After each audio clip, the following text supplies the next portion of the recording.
లోక కళ్యాణం సమృద్ధిగా వర్షాలు కురవాలని ఆకాంక్షిస్తూ కూకట్పల్లి ప్రగతి నగర్లో చండీయాగం నిర్వహించారు. ఈ యాగంలో తెలంగాణ శాసనసభ స్పీకర్ గడ్డం ప్రసాద్ కుమార్ పాల్గొని ప్రత్యేక పూజలు నిర్వహించారు. కూకట్పల్లి ప్రగతి నగర్లోని హెచ్ఎంటీ హిల్స్ కాలనీలో ఆర్ఆర్ ల్యాబ్ వి చంద్రశేఖర్ శాస్త్రి ఆధ్వర్యంలో చండీయాగం నిర్వహించారు.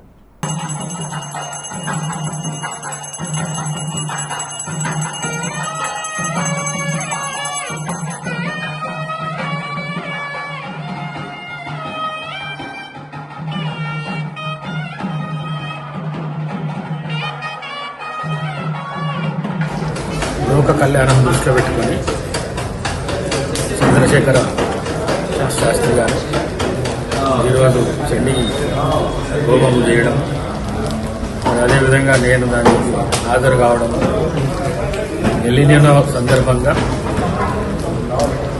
దేశంలో రాష్ట్రంలో డ్రాట్ నడుస్తున్న సందర్భంగా ఈ హోమంలో తెలంగాణ రాష్ట్రంలో కూడా మంచి వర్షాలు పడాలి, రైతులకు ప్రజలకు మేలు జరగాలనే ఉద్దేశంతో నేను ఇక్కడికి వచ్చి వీరి ఆహ్వానం మేరకు చంద్రశేఖర శాస్త్రి గారి ఆహ్వానం మేరకు రావడం జరిగింది. మరి అది కూడా మొక్కడం జరిగింది. తప్పకుండా ముఖ్యమంత్రి రేవంత్ రెడ్డిపై మాజీ మంత్రి BRS deputy floor leader Talasani Srinivas Yadav తీవ్ర స్థాయిలో మండిపడ్డారు. ముఖ్యమంత్రి అనే సోయి మరచి బూతులు మాట్లాడడం మానుకోవాలని హితవు పలికారు. వెస్ట్ మాడుపల్లిలోని తన క్యాంపు కార్యాలయంలో ఏర్పాటు చేసిన ప్రెస్ మీట్లో ఆయన వ్యాఖ్యలు చేశారు. ముఖ్యమంత్రి రేవంత్ రెడ్డిపై బీఆర్ఎస్ నేత తలసాని శ్రీనివాస్ యాదవ్ తీవ్ర విమర్శలు చేశారు. ఎదుటి వారికి గౌరవం ఇచ్చి మాట్లాడాలన్న సోయి కూడా ముఖ్యమంత్రికి లేదని ఆరోపించారు. టిమ్స్ ఆసుపత్రుల పనులు కేసీఆర్ ప్రభుత్వ హయాంలోనే ప్రారంభమయ్యాయని తలసాని స్పష్టం చేశారు. కరోనా సమయంలో ఎదురైన పరిస్థితులను దృష్టిలో ఉంచుకొని భవిష్యత్ అవసరాల కోసం సనత్ నగర్, అల్వాల్, కొత్తపేట ప్రాంతాల్లో టిమ్స్ ఆసుపత్రులకు కేసీఆర్ శంకుస్థాపన చేశారని తెలిపారు. కేసీఆర్ ప్రభుత్వం చేపట్టిన అభివృద్ధి పనులకు CM Revanth Reddy ribbon cutting చేస్తున్నారని విమర్శించారు. డ్రాఫ్ట్ లిస్ట్ లోపల ఇది కూడా ఒకసారి వెరిఫై చేసుకుంటే ఒరిజినల్గా ఉన్న వాళ్ళు ఉన్నారా లేదా అదొకటి క్రాస్ చెక్ చేసుకోవడం, కొత్త ఎన్రోల్మెంట్ కానివ్వండి, ఏదైతే షిఫ్టింగ్ అయిన ప్లేస్లో మళ్ళీ ఎగ్జిస్టింగ్ వేరే వాళ్ళు వస్తారు కాబట్టి అది కూడా ఒకసారి క్రాస్ చెక్ చేసుకొని దీన్ని పూర్తి స్థాయిలో అంటే అప్రాక్సిమేట్లీ రాష్ట్రంలో 94 లక్షల ఓట్లు తీసేయాలనేటువంటి ఆల్రెడీ ఒక కుట్ర, ఒక ప్లాన్ అంతా జరిగింది. అయితే దీంట్లో అప్రమత్తంగా ఉండడానికి మనం కూడా ఇంటింటికి వెళ్ళి 50 ఇండ్లకు ఒక 4 చొప్పున మనం పోయి వెరిఫై చేసినట్టయితే మనం అడిగేదల్లా ఒరిజినల్గా నివాసము ఈ స్వతంత్ర భారతదేశంలో పుట్టినటువంటి ప్రతి ఒక్కరికి ఓటు హక్కు ఉన్న వారి ప్రతి ఒక్కరికి రైట్ కాబట్టి ఉన్న వాళ్ళని ఎట్టి పరిస్థితుల్లో తొలగించకుండా జాగ్రత్త తీసుకోవడం, చనిపోయిన వాళ్ళని డిలీట్ చేసుకోవడం. సరే, కొంతమంది షిఫ్టింగ్ అంటే ఇక్కడి నుంచి షిఫ్ట్ అయ్యిండొచ్చు, మళ్ళీ అదే ప్లేస్లోకి వేరే ప్రాంతాల నుంచి వచ్చిన వాళ్ళు కూడా ఉంటారు. నార్త్ ఇండియనో లేకపోతే ఇంకోళ్ళు కాదు, హైదరాబాద్లో ఉన్న వాళ్ళు, జిల్లాల్లో ఉన్న వాళ్ళు కూడా. తెలంగాణ మంత్రి పొంగులేటి శ్రీనివాసరెడ్డి భారీ అవినీతికి తెరలేపారని బీజేపీ శాసనసభ పక్ష నేత ఏలేటి మహేశ్వర్ రెడ్డి ఆరోపించారు. మంత్రి అవినీతికి సంబంధించిన ఆధారాలు తన వద్ద ఉన్నాయని చెప్పారు. అసెంబ్లీ మీడియా పాయింట్కు చేరుకొని మంత్రి చర్చకు రావాలని ఏలేటి డిమాండ్ చేశారు. అంటే తప్పు ఒప్పుకున్నట్టు స్పష్టమవుతున్నది. ప్రజాస్వామ్యం మీద నమ్మకం ఉన్నా, ప్రజాస్వామ్యం మీద ఏ పార్టీ గౌరవం ఉన్నా, ఆయన మీద వచ్చినటువంటి వేల కోట్ల రూపాయల అవినీతి కుంభకోణాల మీద, వారి మీద వచ్చిన ఆరోపణల మీద మరి బహిరంగ చర్చకు ఒక భారతీయ జనతా పార్టీ శాసనసభ పక్ష నేతగా మా తోటి ఎమ్మెల్యేలు, ఎమ్మెల్సీలు మేము వచ్చి మరి ఇవన్నీ ఆధారాలు చూపిస్తామంటే తప్పించుకొని పారిపోయినటువంటి పొంగులేటి శ్రీనివాసరెడ్డిని మేము సూటిగా ప్రశ్నిస్తున్నాం.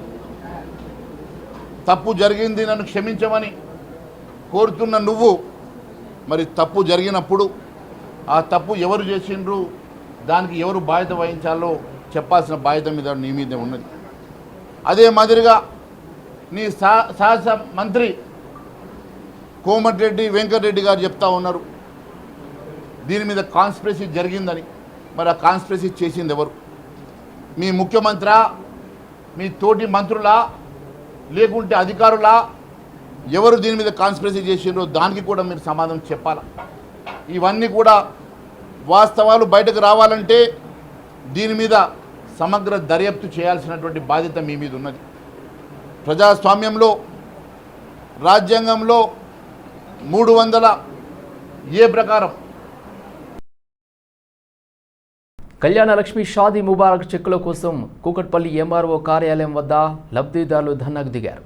నియోజకవర్గ పరిధిలో 400కు పైగా చెక్కులు వచ్చాయని అధికారులు గత రాత్రి ఫోన్ చేసి సమాచారం ఇచ్చారని లబ్ధిదారులు చెబుతున్నారు. దీంతో ఉదయాన్నే కార్యాలయానికి చేరుకున్న తమకు చెక్కులు ఇవ్వబోమని అధికారులు చెప్పడంతో ఆగ్రహాన్ని వ్యక్తం చేశారు. కళ్యాణ లక్ష్మి షాదీ ముబారక్ పథకాల కింద దరఖాస్తు చేసుకున్న లబ్ధిదారులు కూకట్పల్లి ఎంఆర్ఓ కార్యాలయం వద్ద ఆందోళనకు దిగారు. నియోజకవర్గం వ్యాప్తంగా 400కు పైగా చెక్కులు వచ్చాయని గత రాత్రి ఎంఆర్ఓ కార్యాలయం నుండి ఫోన్ చేసి సమాచారం ఇచ్చారని లబ్ధిదారులు తెలిపారు. దీంతో నేడు ఉదయాన్నే పెద్ద సంఖ్యలో కార్యాలయానికి చేరుకున్నారు. అయితే చెక్కులు ఇవ్వబోమని హైకోర్టు ఆదేశాలు ఉన్నాయని అధికారులు చెబుతున్నారని లబ్ధిదారులు ఆగ్రహం వ్యక్తం చేశారు. హైకోర్టు ఆదేశాలు ఉన్న విషయం అధికారులకు ముందే తెలిసి ఉంటే గత రాత్రి తమకు ఫోన్లు ఎందుకు చేశారని ప్రశ్నించారు. ఇక్కడికి రమ్మని చెప్పారు, ఎంఆర్ఓ ఆఫీస్కి రండి, మీ సిరీస్ కూడా చెక్ సిరీస్ చెప్పారు, 1 some XX ఇలా అని చెప్పేసి సిరీస్ నెంబర్ చెప్పి ఇక్కడ వచ్చి చెక్ కలెక్ట్ చేసుకోండి అన్నారు. మార్నింగ్ వచ్చాక వచ్చామంటే మేము క్లియర్గా చెక్స్ వచ్చేసేయండి, ఇక్కడే ఉన్నాయి మీ చెక్స్, వాళ్ళని అడిగి కనుక్కోండి, అన్ని కాన్స్టిట్యున్సీస్లో ఇస్తున్నారు, మీ కాన్స్టిట్యున్సీలో మాత్రమే ఎందుకు ఇబ్బంది పెడుతున్నారు, ఒకసారి అక్కడే ఉండి కనుక్కోండి, చాలా మంది వస్తారు అని చెప్పారండి. అదే చెప్పారు. ఇక్కడికి వచ్చాక వాళ్ళు వచ్చారండి, వచ్చి మాకు చెక్స్ వచ్చాయండి కానీ 1 week బ్యాకే వచ్చాయని చెప్పారు. ఈ ప్రభుత్వం మాకు మంచిగా లేదు. వాళ్ళు 3 నెలలకే పెళ్ళైన 3 నెలలకే వాళ్ళకి వచ్చే ఇళ్ళకి తెచ్చిచ్చారు. మేము రోడ్లు ఎక్కవలసి వచ్చింది 2 సంవత్సరాలు పెట్టి, 2 years అయింది మేము పెట్టి, పిల్ల పుట్టి కూడా 5 నెలలు అయింది. మాకు ఎంతవరకు లేదు. ఇక్కడికి మాత్రం వచ్చి 2 నెలలు అయింది అని మీ సేవలో చెప్పారు. ఈ రోజు రాత్రి ఫోన్ వచ్చింది రమ్మని, వచ్చాము. వచ్చినాక ఇక్కడేమో మా దగ్గర ఉన్నాయి కానీ మేము ఇవ్వమంటున్నారు వాళ్ళు. మేమేమో హైకోర్టు తీర్పు ఏమొచ్చిందంటే ఇప్పుడు అప్లై చేసే వాళ్ళకి స్టాప్ చేశారు. మేము చేసి 2 years అవుతుంది. గవర్నమెంట్ కూడా వచ్చేసి 3 months 4 months అవుతుంది అన్న, కానీ ఇప్పుడు చెక్స్ ఉన్నాయి కానీ ఇవ్వట్లేదు వీళ్ళు. మాకు చెక్స్ కావాలి. గవర్నమెంట్ ఆపేదే ఉంటే ఫోన్ చేసి గవర్నమెంట్ ఆపే ఉంటే ఫోన్ చేసి మీ చెక్కులు వచ్చాయని మాకు ఇన్ఫార్మ్ ఇవ్వదు కదా. మరి ఎట్లా ఇన్ఫార్మ్ ఇస్తుంది అన్న? పిల్లల్ని ఎత్తుకొచ్చినాక కూడా బయటకు నూపిస్తున్నారు. కొంచెం కూడా ఉండాలన్న ఆఫీస్ అన్నాక. హైదరాబాద్లోని Vishwani institution of system and management 21వ PGDM బ్యాచ్ను ప్రారంభించింది. క్యాంపస్లో జ్యోతి ప్రజ్వలనతో కార్యక్రమాన్ని ప్రారంభించింది. విద్యార్థుల ఎదుగుదలలో భావోద్వేగ మేధస్సు, స్వీయ మూల్యాంకనం, వ్యవస్థాపక దృక్పథం కీలకమని సంస్థ అధ్యక్షుడు GSS వెంకటేశ్వరరావు తెలిపారు. విద్యతో పాటు వ్యక్తిత్వ వికాసం, పరివర్తనకు ప్రాధాన్యత ఇవ్వాలని dean, director doctor V Jayashree సూచించారు. పూర్వ విద్యార్థి డయాకేర్ సొల్యూషన్స్ సహ వ్యవస్థాపకుడు అజిత్ మిశ్రా, మైండ్ స్పార్క్ సహ వ్యవస్థాపకురాలు లక్ష్మీ నాయర్ విద్యార్థులకు వృత్తిపరమైన, వ్యక్తిగత జీవితంలో విజయానికి అవసరమైన అంశాలపై మార్గనిర్దేశం చేశారు.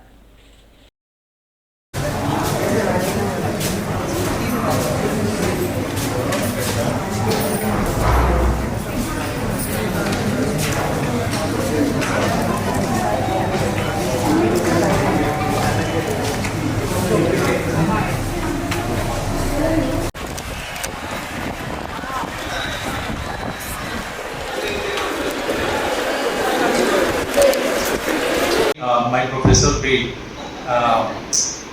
little harsh on me on this side, but it's just a writer.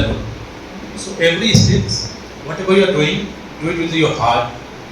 Come up with the మానవ వనరుల సేవల సంస్థ ఫినోమ్ భవిష్యత్తు అవసరాల దృష్ట్యా ఏఐతో సేవలను అందించబోతుంది. ఇందుకోసం టెక్నాలజీని అప్గ్రేడ్ చేయడానికి ప్రతిభ, ఇన్నోవేషన్ కోసం భారీగా పెట్టుబడులు పెట్టబోతున్నట్లు company CEO, cofounder Mahi Byreddy తెలిపారు.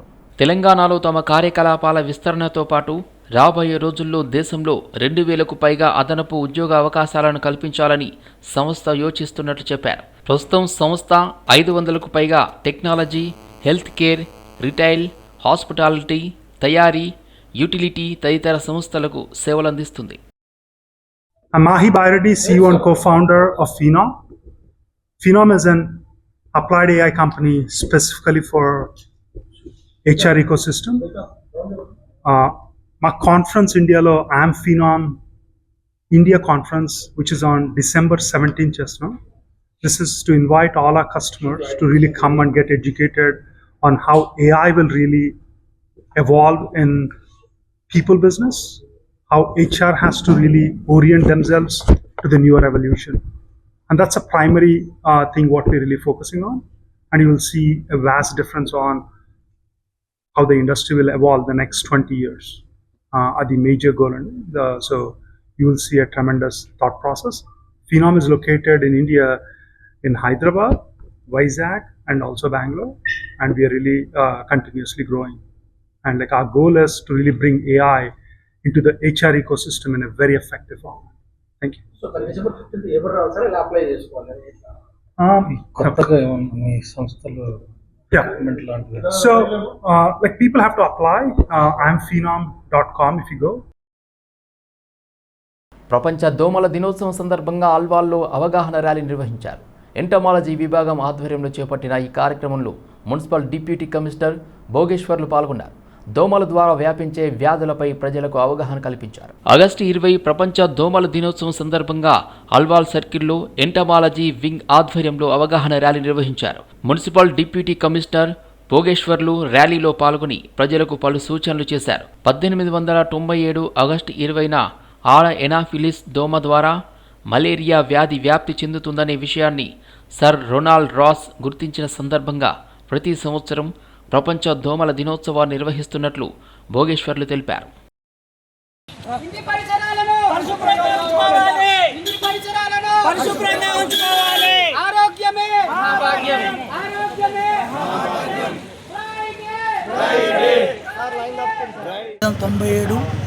ఆగస్టు 20 ఇదే రోజున సర్ రొనాల్డ్ రాస్ గారు మన బొల్లారం సికింద్రాబాద్ బొల్లారం ఏరియాలో ఆడ అనాఫిలిస్ దోమ ద్వారా మలేరియా వ్యాధిని కనిపెట్టారు.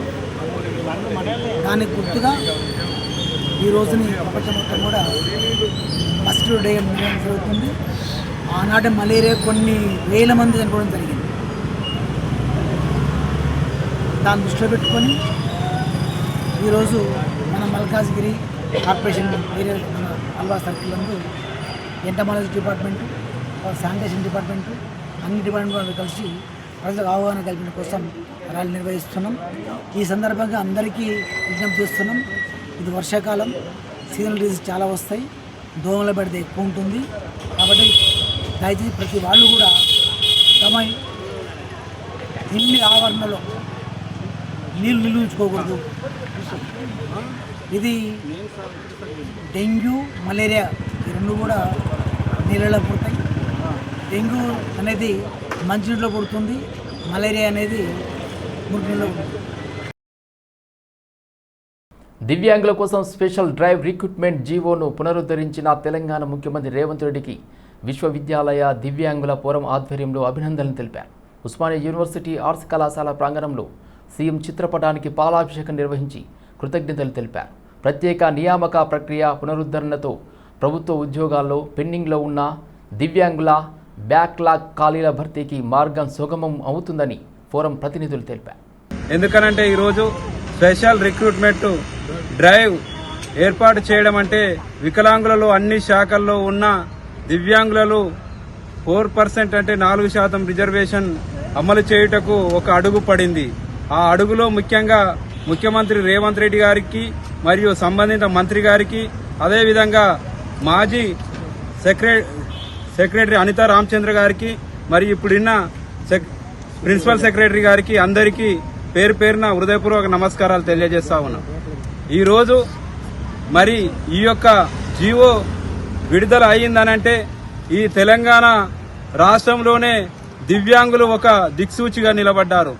ఎన్నో ఉద్యమాలు చేసి ఈ యొక్క జీవోను సాధించడంలో వికలాంగుల సంక్షేమ సంఘాలు, అదేవిధంగా ప్రతి ఒక్క వికలాంగుని కృషి ఉంది.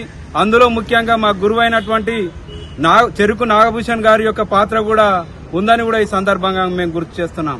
చెరుకు నాగభూషణ్ ఆధ్వర్యంలో మరియు వెంకటేశ్వర్లు గారు రోజు ఎస్ఆర్డీ జీవో గురించి సెక్రటేరియట్ తిరుగుతూ ప్రతి నిత్యం అనునిత్యం ఆ సెక్రటేరియట్ జీవో వచ్చిందాకా మరియు వారు అనునిత్యం పనిచేసినందుకు వారికి దివ్యాంగ విశ్వవిద్యాలయం తరఫున శుభాకాంక్షలు తెలియజేస్తా ఉన్నాం. తెలంగాణ రాష్ట్ర ముఖ్యమంత్రి వర్యులు శ్రీ యనమల రేవంత్ రెడ్డి గారికి విశ్వవిద్యాలయ దివ్యాంగుల ఫోరం ఆధ్వర్యంలో పాలాభిషేకం చేయడం జరిగింది.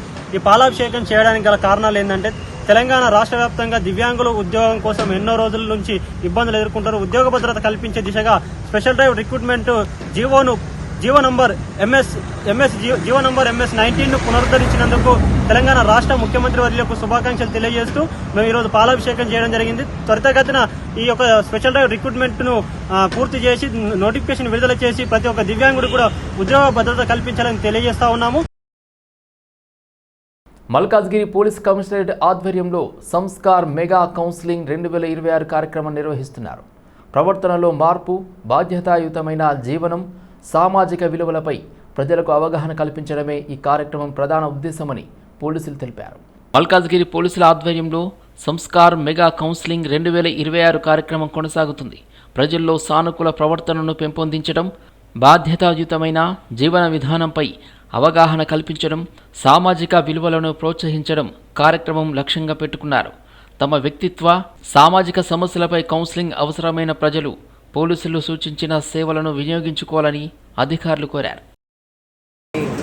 టీమ్స్ వ్యవస్థ కావచ్చు, భరోసా సెంటర్స్ కావచ్చు, CDW సెంటర్స్ కావచ్చు, AHT యూనిట్ అన్నీ కూడా కలిసి పనిచేస్తున్నాయి. దాంట్లో భాగంగా టీమ్స్ ఎస్పెషల్లీ వీళ్ళు పట్టుకున్న రెస్పాండెంట్స్ ఎవరైతే ఉన్నారో వేరియస్ ప్లేసెస్ డివిజన్కి ఒక టీమ్ పనిచేస్తుంది. ప్లస్ హెడ్ క్వార్టర్స్లో 8 టీమ్స్ 2 నెలల నుంచి అంటే జూన్, జూలై లో పట్టుకున్న రెస్పాండెంట్స్ అందరూ ఇవాళ సంస్కార్ పేరుతో 2వ mega counselling human safety DCP ఆధ్వర్యంలో, ఉప్పల్ DCP ఆధ్వర్యంలో ఇక్కడ ఉప్పల్ లిమిట్స్లో నడుస్తుంది. దీనిలో భాగంగా మనం గమనిస్తే ఈ 248 మందిలో అతి ఎక్కువగా 24 to 35 ఏజ్ గ్రూప్స్లో ఉన్నారు. ఇది ఒక డిస్టర్బింగ్ ఇష్యూ ఎందుకంటే ఎక్కువగా సోషల్ మీడియాకు అలవాటు పడి, నైట్ లైఫ్కి అలవాటు పడి, ఒక రకమైన అంటే బయట విమెన్ కూడా చాలామంది వర్క్ చేస్తున్నారు. అండ్ విమెన్ కూడా మూమెంట్ పెరిగింది, అంటే బికాజ్ ఎకానమీ పెరిగింది కాబట్టి అలా పెరగడం, దాన్ని అడ్వాంటేజ్గా తీసుకొని విమెన్తో అసభ్యంగా ప్రవర్తించడం కానీ ప్రవర్తించడానికి ప్రయత్నించిన వాళ్ళను టీమ్స్ పట్టుకోవడం జరిగింది. దీంట్లో ఇంకా కొంచెం డిస్టర్బింగ్ ఏమంటే 50 ఏళ్ళకు పైబడిన వాళ్ళు కూడా ఉన్నారు. వీళ్ళందరినీ కూడా చాలా ప్రొఫెషనల్ కౌన్సిలింగ్ సెషన్స్ ద్వారా, మైనర్స్ అయితే 20 మెంబర్స్ మైనర్స్ ఉన్నాయి 2 months